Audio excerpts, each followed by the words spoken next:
तो आज के लेसन में हम लोग सीखने वाले हैं रॉक द बेबी और वो कुछ ऐसा दिखता है।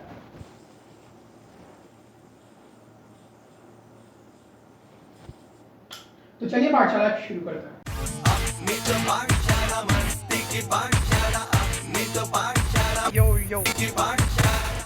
रॉक द बेबी को सीखने के लिए सबसे पहले आपको अपने योयो को ऐसे रोक देना है और अपना हाथ में ऐसे कैच कर देना है, क्योंकि अगर आपको स्ट्रिंग फॉर्मेशन सीखना है तो सबसे आसान तरीका है अपने योयो को स्टॉप करके उसे सीखना। सबसे पहले आपने योयो को रोक दिया, आपने स्ट्रिंग को ऐसे आगे किया, उसके बाद आपको अपने नॉन डोमिनेंट हैंड ऐसे अपने स्ट्रिंग के सामने आगे रखना है, जिससे आपका पाम जो है वो बाहर की तरफ फेस करे। उसके बाद आपको क्या करना है, अपना जो थ्रो हैंड है उसको ऐसे नीचे लाना है और ये स्ट्रिंग को ऐसे पिंच करना है। आपको ध्यान रखना है कि ये वाली स्ट्रिंग है वही आपके बेबी को रॉक करेगी, मतलब उसकी की लेंथ ये डिसाइड करेगी आपका ये वाली जो मिडिल स्ट्रिंग है वो कितनी लंबी हो। आपको वो ट्राई करना है कि बेसिकली वो कुछ 5 इंच लंबी हो ताकि वो बेबी आराम से रॉक कर पाए। सबसे पहले आपने नॉन डोमिनेंट हैंड को आगे रखा, पाम फेसिंग आउटवर्ड्स, आपने थ्रो हैंड को नीचे लाया और आपने ये ट्राई किया कि यानी जो स्ट्रिंग है वो 5 इंच की डिस्टेंस पे हो। इसके बाद जो आपको करना है वो है सबसे इंपॉर्टेंट स्टेप, आपने अपने हाथ को ऐसे नीचे लाना है और कुछ इस तरीके से नीचे लाना है कि आपका जो पाम फेसिंग आउटवर्ड्स है पाम फेसिंग अपवर्ड्स हो जाए, कुछ इस तरीके से। उसके लिए आपको कुछ इस तरीके से अपने हाथ को नीचे लाना है। एक बार मैं फिर से आपको करके दिखाता हूँ। आपने अपने हाथ को आगे से लेके गए और नीचे ले आए। उसके बाद आपको क्या करना है, अपनी इंडेक्स फिंगर और पिंकी फिंगर को ऐसे स्प्रेड कर देना है ताकि आपके पास इनफ स्पेस हो योयो को रॉक करने के लिए। अगर ये सब लाइंड अप नहीं होगा तो आपका योयो, अगर आपका ऐसे ये हाथ बंद होगा तो आपका योयो देख सकते हैं ये वाले स्ट्रिंग्स पे लड़के यहाँ ट्विस्ट होके टैंगल होके गार्ड बना सकता है, जैसे कि ये बन गई है यहाँ पर गार्ड, जो कि मुझे खोलना भी पड़ेगा।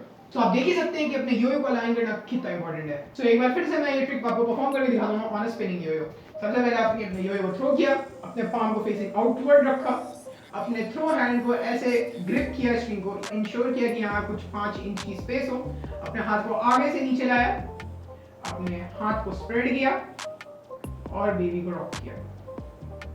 इसके बाद आप अपने हाथ को आगे करके ये स्ट्रिंग को छोड़ सकते हैं और अपने योयो को ऊपर बुला सकते हैं। इसलिए आपको ये भी ध्यान रखना है कि आपका योयो ऐसे स्ट्रेट हो, सीधी तरफ देख रहा हो और उसके बाद आप उसे अपने पाम के बीच में ऐसे रॉक करें। अगर आपका योयो कुछ इस तरीके से टेढ़ा होगा, आपने पाम को आपने ऐसे स्प्रेड किया हुआ है तो वो स्ट्रिंग में टकरा सकता है। एक बार मैं आपको स्पिनिंग योयो में दिखाता हूँ। आपका योयो टेढ़ा है, आपने इसे ग्रैब किया, स्पिन किया और इसे आपने रॉक करने की कोशिश की तो देख सकते हैं ये बार बार स्ट्रिंग्स पे लड़ रहा है और एक फ्लूइड प्रॉपर मोशन नहीं आ पा रहा है। तो इस ट्रिक को परफॉर्म करने के लिए आपको ये ध्यान रखना है कि आपका योयो जो है एकदम स्ट्रेट प्लेन में है, कुछ इस तरीके से।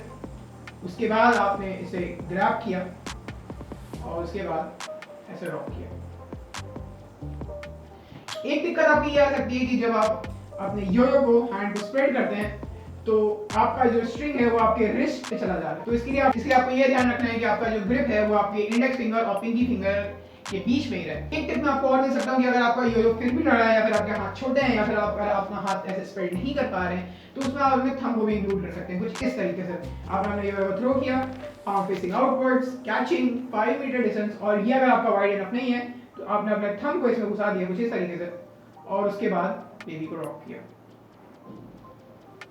जब आपने अपने थंब को एंटर कर दिया है तब आपको एक प्रॉपर स्पेस मिल पाएगी अपने ट्रिक को परफॉर्म करने के लिए। तो एक बार मैं आपको समरी बता देता हूं। सबसे पहले आपको ये ट्रिक अपने डेड योयो पे परफॉर्म करना है। एक बार अगर आपको लगे कि हाँ मैं कॉन्फिडेंट हो गया हूं तो इसको आपको अपने स्पिनिंग योयो में परफॉर्म करना है। स्पिनिंग योयो पे परफॉर्म करने के लिए सबसे पहले आपको स्लीपर देना है। स्लीपर देने के बाद अपने नॉन डोमिनेंट हैंड को ऐसे आगे रखना है, अपने हाथ को ग्रिप करना है, यहाँ पिंच करना है 5 इंच की डिस्टेंस पे, आगे से यहाँ अपने पाम को नीचे लाना है, थंब लाके और स्पेस डेवलप कर सकते हैं और अपने बेबी को रॉक करना है। आपको ये ध्यान रखना है कि सारी चीजें स्ट्रेटली अलाइन हो, नहीं तो बेबी है रॉक करते टाइम स्ट्रिंग्स पे लड़ सकता है। तो यही थी the trick rock the baby. अगर आपको पाठशाला में मजा आया तो एक लाइक जरूर कर देना, अपने दोस्तों के साथ शेयर कर देना, कमेंट्स में मुझे बता देना कि मैं ये ट्रिक सीख ली या नहीं सीख पाए या फिर क्या जो भी एक्सपीरियंस को आप कमेंट्स में बता सकते हैं। यहाँ पर मेरी सोशल मीडिया की लिंक्स आ रही होंगी, इस पे एज होमवर्क आप अपनी वीडियो अपलोड करके मुझे टैग कर सकते हैं। मैं मिलूंगा आपसे पाठशाला के नेक्स्ट सेशन में, तब तक के लिए नमस्ते।